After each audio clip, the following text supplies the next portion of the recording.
तो नमस्कार, hello and welcome to इन्फॉर्मेटिकोज।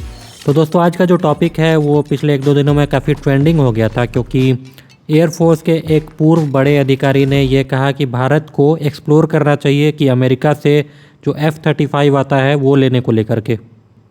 तो अभी हम लोग इस वीडियो में जानेंगे कि जो former air marshal Anil Chopra ji हैं उन्होंने क्या कहा है और इसका क्या इम्प्लीकेशंस है, और हम लोग ये भी जानने की कोशिश करेंगे कि क्या सच में F-35 भारत के लिए एक अच्छा ऑप्शन रहेगा या नहीं, और थोड़ा बहुत हम लोग F-35 की कैपेबिलिटीज़ के बारे में भी डिस्कस करेंगे। लेकिन उससे पहले रिक्वेस्ट है कि इस चैनल को सब्सक्राइब जरूर कर लीजिएगा और दोस्तों वीडियो को लाइक करके जाइएगा, क्योंकि एक एक वीडियो बनाने में काफ़ी मेहनत लगती है और आप लोग सपोर्ट करेंगे तभी ये चैनल आगे बढ़ पाएगा। तो चलिए शुरू करते हैं आज का वीडियो। तो एक्चुअली क्या है कि जो पूर्व एयर मार्शल अनिल चोपड़ा जी हैं उन्होंने कहा है कि जो अभी एरो इंडिया 2023 हुआ था उसमें F-35 ने भी पार्टिसिपेट किया था और अपनी कैपेबिलिटीज़ को डिमॉन्स्ट्रेट भी किया था। तो वो इसको एक क्लियर इंडिकेशन मानते हैं कि अमेरिका हमें F-35 देने के लिए तैयार है। उन्होंने ये भी पॉइंट आउट किया कि हमारी जो एक और MMRCA वाली डील है जिसमें 114 फाइटर जेट्स खरीदे जाने हैं उसमें काफ़ी डिले हो रहा है। तो ये जो F-35 का ऑप्शन है ये काफ़ी अट्रैक्टिव है और ये हमारी एक नेक्स्ट जनरेशन टेक्नोलॉजी उपलब्ध करा देगा। साथ ही साथ उन्होंने ये भी पॉइंट आउट किया कि अभी जो पाकिस्तान के द्वारा J-10C विमान जो चीन से लिया गया है वो काफ़ी एडवांस है, जिसको कि पाकिस्तान क्लेम करता है कि वो राफेल के इक्विवेलेंट है, लेकिन ऑल्दो वैसा है नहीं। लेकिन फिर भी जो J-10C है अपने आप में एक इम्प्रेसिव फाइटर जेट है। इसमें AESA रेडार आता है जो कि चीन क्लेम करता है कि काफ़ी अच्छे क्वालिटी का AESA रेडार है, और इसमें PL-15 और PL-20 जैसी मिसाइलें आती हैं जिसकी की रेंज काफ़ी ज़्यादा है, और ये जो मिसाइलें हैं इसमें AESA सीकर लगा हुआ है आगे में, यानी कि इन मिसाइलों में जो एक्टिव होमिंग सिस्टम है उसको जैम करना काफ़ी कठिन हो जाता है। तो मैं फ्यूचर की बात नहीं कर रहा हूँ, लेकिन अभी प्रेजेंट में जो PL-15 और PL-20 मिसाइल है ये पाकिस्तानी वायुसेना को अच्छा खासा एज दे देती है, एज़ लॉन्ग एज हमारी जो अस्त्रा मार्क 2 मिसाइल है वो इंडक्ट नहीं होती। ऑल्दो मीटियोर मिसाइल जो है वो PL-15 मिसाइल को टक्कर दे देती है, लेकिन क्लेम किया जाता है कि जो PL-20 मिसाइल है उसकी रेंज 200 किलोमीटर से भी ज़्यादा है, और अगर इतनी रेंज है तो हमारी मीटियोर मिसाइल जो कि राफेल में लगती है उससे कहीं ज़्यादा रेंज हो जाती है। ऐसे में अगर अच्छी खासी संख्या में F-35 अगर भारत खरीद लेता है तो इसका जो फ्रंटल RCS है वो काफ़ी कम है, जिस कारण से एयर टू एयर कॉम्बैट में जो J-10 का रेडार है वो F-35 को डिटेक्ट ही नहीं कर पाएगा, तो मिसाइल लॉन्च का सवाल ही ख़त्म हो जाता है। साथ ही साथ मुझे ऐसी उम्मीद है कि अगर भारत F-35 खरीदता है तो वो AIM-120D मिसाइल के साथ आएगा जिसकी रेंज 180 किलोमीटर से भी ज़्यादा है, और ये काफ़ी शानदार मिसाइल है। और अभी जो पाकिस्तान के पास उपलब्ध है वो AIM-120C मिसाइल है, लेकिन AIM-120D की रेंज काफ़ी ज़्यादा हो जाती है जो कि भारत को मिलेगी। तो ये जो AIM-120 पाकिस्तान के पास है उससे ये अलग है, ये मैं स्पेसिफाई करना चाहता हूँ यहाँ पर। और जो सरप्राइजिंगली इस F-35 की कीमत है वो राफेल से कम है। जी हाँ, ऐसा इसलिए है क्योंकि इकोनॉमी ऑफ स्केल्स की बात है, और ये जो F-35 है दुनिया के कई सारे देश जो कि नेटो देश हैं ज़्यादातर, वो लोग इस विमान को ऑपरेट कर रहे हैं और लंबा चौड़ा ऑर्डर पड़ा हुआ है, यानी कि स्पेयर पार्ट्स की कोई दिक्कत नहीं होने वाली है, फ्यूचर एकदम सिक्योर है, और इस इकोनॉमी ऑफ स्केल्स के कारण यह विमान काफ़ी सस्ता पड़ रहा है। और वहीं बात अगर राफेल की रही तो उतनी बड़ी संख्या में दुनिया में राफेल को यूज़ नहीं किया जाता है, इस कारण से राफेल काफ़ी महंगा पड़ जाता है। ऊपर से अलग अलग डिफेंस एनालिस्ट्स की माने तो ये जो F-35 है आज के डेट में दुनिया का सबसे एडवांस फाइटर जेट है। अब कुछ लोग कहेंगे कि नहीं ऐसा नहीं है, F-22 से एडवांस है, लेकिन ऐसा नहीं है। देखिए, F-22 में कुछ स्टेल्थ फीचर्स ज़्यादा हैं, लेकिन यदि आप इलेक्ट्रॉनिक्स की बात करें, सेंसर फ्यूज़न की बात करें और दूसरी टेक्नोलॉजीज़ की बात करें तो आज के डेट में F-35 जितना एडवांस फीचर्स वाला एयरक्राफ्ट पूरी दुनिया में कोई दूसरा नहीं है।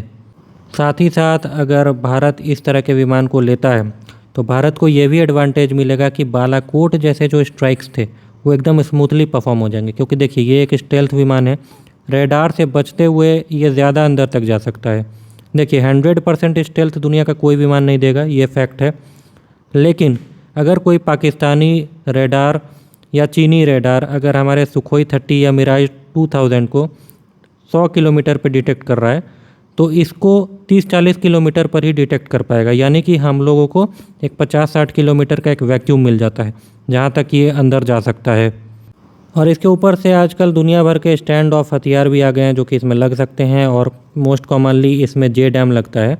स्पाइक अभी इसमें नहीं लगता है क्योंकि वो तो एक इजरायली बॉम्ब है जो कि हमने बालाकोट में स्ट्राइक किया था, लेकिन इसमें जो JDAM लगता है वो भी काफ़ी कैपेबल है और एक चीपर ऑप्शन प्रोवाइड करता है। ऑल्दो ये सिर्फ GPS गाइडेड है जिसको जैम किया जा सकता है, अनलाइक स्पाइस बॉम्ब जिसमें GPS के साथ साथ एक इमेजिंग सिस्टम भी दिया हुआ है। इसके साथ साथ आपको ये भी बता दूं कि इसका जो कॉम्बैट रेडियस है वो लगभग 1235 किलोमीटर्स का है, और ये तब जब इसमें इंटरनल वेपन्स भरे हुए हैं, यानी कि ये काफ़ी लॉन्ग रेंज पे भी ये जा कर के स्ट्राइक कर सकता है। ये रेंज काफ़ी इम्प्रेसिव है। तो जो पूर्व एयर मार्शल अनिल चोपड़ा जी का स्टेटमेंट है वो बिल्कुल मैटर करता है, बिल्कुल सेंस करता है। अब मेरा यही ओपिनियन है कि बिल्कुल इसमें जाना चाहिए। देखिए, मैं कोई डिफेंस एक्सपर्ट नहीं हूँ, लेकिन यहाँ पे डिस्कशन चल रहा है। तो भारत अगर अमेरिका को इस चीज़ को लेकर के कन्विंस कर लेता है कि आप सैंक्शंस को लेकर के भले हम इसको जहाँ यूज़ करें किसी भी प्रकार का स्ट्रिंग्स अटैच ना हो, तो ये काफ़ी अच्छा ऑप्शन निकल कर के सामने आता है। लेकिन देखिए, हर सिक्के के दो पहलू होते हैं। तो पहला पहलू तो आप लोगों ने सुन लिया, सब कुछ अच्छा है, लेकिन दूसरा पहलू इसमें जो आ जाता है कि अब इसमें नेगेटिव्स क्या है। देखिए, ये काफ़ी महंगी टेक्नोलॉजी है, और अगर एक मिनट के लिए आप पाकिस्तान को हटा करके चाइना के पर्सपेक्टिव से देखें तो अगर आप इसको अपने एयर बेसिस पर डिप्लॉयड रखते हैं और चाइना हमला करता है तो वो सैकड़ों की संख्या में क्रूज़ मिसाइल से पहला हमला करेगा। तो ऐसे में अगर हमारा एयर डिफेंस सिस्टम तगड़ा नहीं है जो कि हर मिसाइलों को मार गिराए, तो ऐसे महंगे एसेट्स में इन्वेस्ट करने का सेंस इसलिए नहीं बनता है कि आप ही सोचिए, अगर आपके एयर बेसेस सुरक्षित नहीं है तो ये विमान उड़ान कहाँ से भरेंगे। ऑल्दो इसमें एक ऐसा भी वेरिएंट आता है जो कि डायरेक्टली वर्टिकल टेक ऑफ कर लेता है, तो इस तरह के विमानों को जंगलों में छुपाया जा सकता है, लेकिन ऑब्वियसली ये चीज़ फिजिबल नहीं है। इसके साथ ही साथ इस विमान ने अपनी कैपेबिलिटी को किसी मॉडर्न एयर डिफेंस सिस्टम के अगेंस्ट में अभी तक प्रूव नहीं किया है। फॉर एग्ज़ाम्पल, ये लोग इसको पिच करते हैं कि S-400 को डिफीट कर सकता है, लेकिन अब देखिए अभी तक ऐसा कहीं पे इसने दिखाया नहीं है अपना परफॉर्मेंस। और वहीं अमेरिकी एयरफोर्स के कुछ सिमुलेशंस में उन्होंने दिखाया था कि कैसे वो लोग S-400 को डिफीट कर सकते हैं। इसमें उन्होंने मार्ड और AGM-88 हार्म मिसाइल का यूज़ किया था। मार्ड मतलब miniature air launch decoy system, और AGM-88 हार्म एक एंटी रेडिएशन मिसाइल है जो कि रेडार इमिशंस को टारगेट करके डिस्ट्रॉय करती हैं। तो मार्ड क्या करता है, वो एनिमी के रेडार पे ऐसा नज़र आता है कि मान लीजिए आपने 50 मार्ड छोड़ दिए तो उनको लगेगा कि ये सब एनिमी के विमान हैं, और वो लोग अपनी मिसाइल इस फर्जी डिकॉय को गिराने में वेस्ट कर देंगे, और इसके पीछे में जो रियल फाइटर जेट हैं वो सब बच जाते हैं।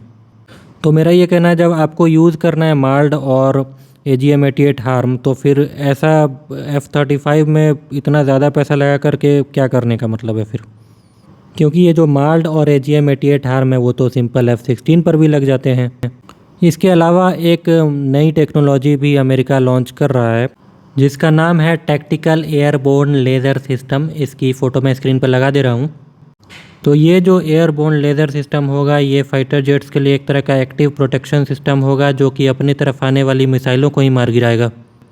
तो ये टेक्नोलॉजी आने के बाद मुझे नहीं समझ में आ रहा है कि स्टेल्थ में उतना ज़्यादा पैसा कोई भी देश क्यों लगाना चाहेगा, क्योंकि ऐसी टेक्नोलॉजी अगर आ जाती है मार्केट में तो दूसरे देश जैसे कि चीन इन टेक्नोलॉजी को कॉपी करने लगेगा, और उसके बाद स्टेल्थ एक तरह से इरिलेवेंट रह जाएगा। मतलब 100% तो नहीं, लेकिन 50% ज़रूर इसका रिलेवेंस कम हो जाएगा, क्योंकि आप आने वाली मिसाइल को ही अगर रोक देंगे तो फिर बात ख़त्म है।